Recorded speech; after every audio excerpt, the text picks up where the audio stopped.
Close SportsPulse USA Today Sports NFL insider Lindsay H explains why NFL ratings were up in Week 3 despite President Trump's open criticism of players kneeling for the national anthem. USA Today Sports when Donald Trump veered off on one of his venomous tangents in a speech in Alabama Friday night, calling an African-American athlete exercising his First Amendment rights a son of a bitch. He almost certainly never would have envisioned the picture that would lead the national news 72 hours later. Dallas Cowboys owner Jerry Jones, a staunch Trump supporter, taking a knee on the field with his players before the national anthem. More Donald Trump. Big progress being made after Cowboys pre-anthem protest. More Colin Kaepernick inspires a movement with his absence. Congratulations, Mr. President. You've created hundreds of Colin Kaepernicks. With your divisive rhetoric, you've united NFL owners and players. That has always been difficult to do on almost any subject. You made it look easy. As they kneeled or stood and locked arms before and during the national anthem Sunday and Monday at games around the country and in London, or didn't appear for the anthem at all, they weren't necessarily thinking about Kaepernick and his fight against social injustice. They were thinking about you. They were protesting you. They were protesting what you said and how you said it. They were repudiating you. Trump can spin this any which way he wants as he whiles away the hours on Twitter, but this time he has met his match. He has picked on people who have a megaphone as large as he does.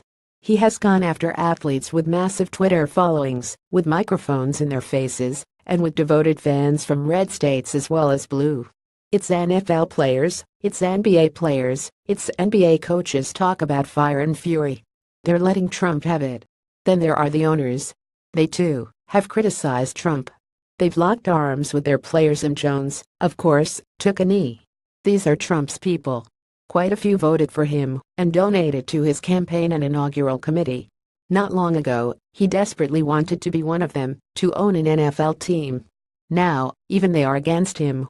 He's not taking this well. If we've learned anything about his Twitter habits, it's that he never knows when to stop.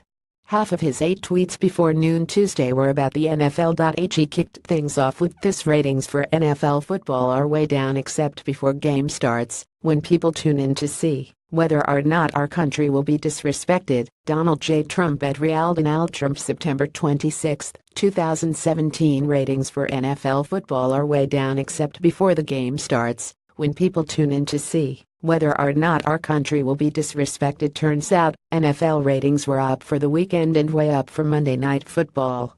Next, the booing at the NFL football game last night, when the entire Dallas team dropped to its knees, was loudest I have ever heard.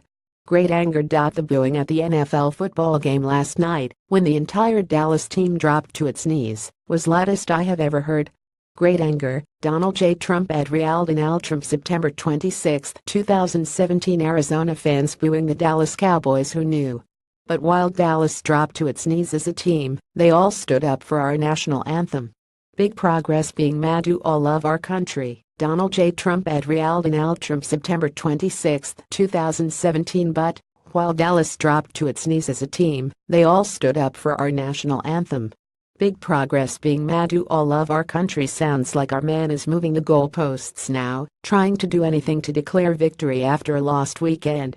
And, finally, the NFL has all sorts of rules and regulations.